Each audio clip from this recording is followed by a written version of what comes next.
How to fix WhatsApp unable to connect to Google Drive on iPhone. Using WhatsApp on iPhone but facing Google Drive backup issues, let's clear it up quickly. iPhones don't use Google Drive for WhatsApp backups, only iCloud. If you're switching from Android, Google Drive won't work here.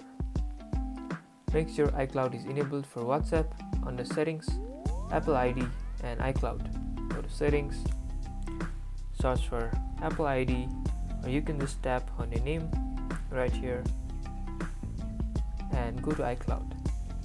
In WhatsApp, go to Chat Backup and tap Backup Now to start the iCloud progress. Settings and go to Chats and go to Chat Backup and click Backup Now.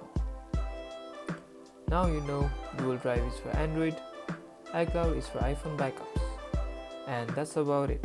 If you guys enjoyed this video, or if this video managed to help you, don't forget to smash that like button and subscribe for more videos like this.